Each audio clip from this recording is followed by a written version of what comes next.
সবাইকে জানাই বাসন্তী পুজোর শুভ নবমী। আগের দিনে আমি দেখিয়েছিলাম সপ্তমীর দিন, সেরকমই আজকে নবমীর দিন আমাদের নিমন্ত্রণ ছিল। তো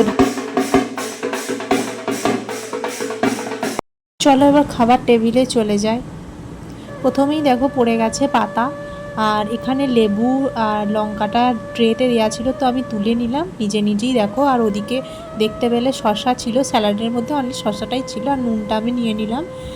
তো সব কিছু প্রথমে নিয়ে নিলাম। এরপর দেখো এসে গেছে পোলাও, এটা ছিল ঠাকুরের ভোগ। তারপর এসে গেল গরম গরম ভাত পড়ে গেল। ভাত পড়ে যাওয়ার পর এটা ছিল কচুর শাক, বাদাম দিয়ে কচুর শাক মেখে ভাত খেতে খেতেই কচুর শাকটা বাদাম দিয়ে খুব সুন্দর করে রান্না করেছিল, তো আমি মেখে খেতে খেতেই তারপর একটা শুকনো শুকনো চচ্চড়ি টাইপ চলে এলো, যেটা বড়ি দিয়ে রান্না করা। তারপর ছোলা মুসুরির মুগের ডাল ছিল, আর এটা ছিল পটল কষা। আর নতুন আমি একটা জিনিস খেলাম এই পাঁপড়ের, এটা হচ্ছে মশলা পাঁপড়, যেটা আমি আসামে এই প্রথম খেলাম। এটার ভিতরে তোমরা দেখতে পাচ্ছ ভীষণ গরম ছিল বলে আমি ভাঙতে পারছি না, এইটার ভিতরে মশলা ভরা ছিল, মশলাদার।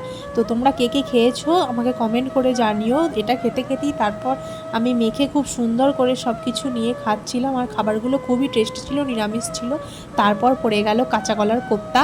কাঁচা কলার কোপ্তাটাও খুব টেস্টি ছিল, দেখো ভেঙে আমি দেখাচ্ছি। আর সব কিছু দিয়ে মেখে খেতে খেতেই তারপর এসে গেল ইঁচড়ের কালিয়া বা ইঁচড় কষা। ইঁচড় কষার পর ছিল সর্ষে পনির, তারপর ছিল ফ্রুট চাটনি, টমেটো খেজুর সব কিছু দিয়ে, কিশমিশ কাজু, আর সব শেষে ছিল পায়েস। পায়েস দিয়ে আজকের মেনু শেষ হলো।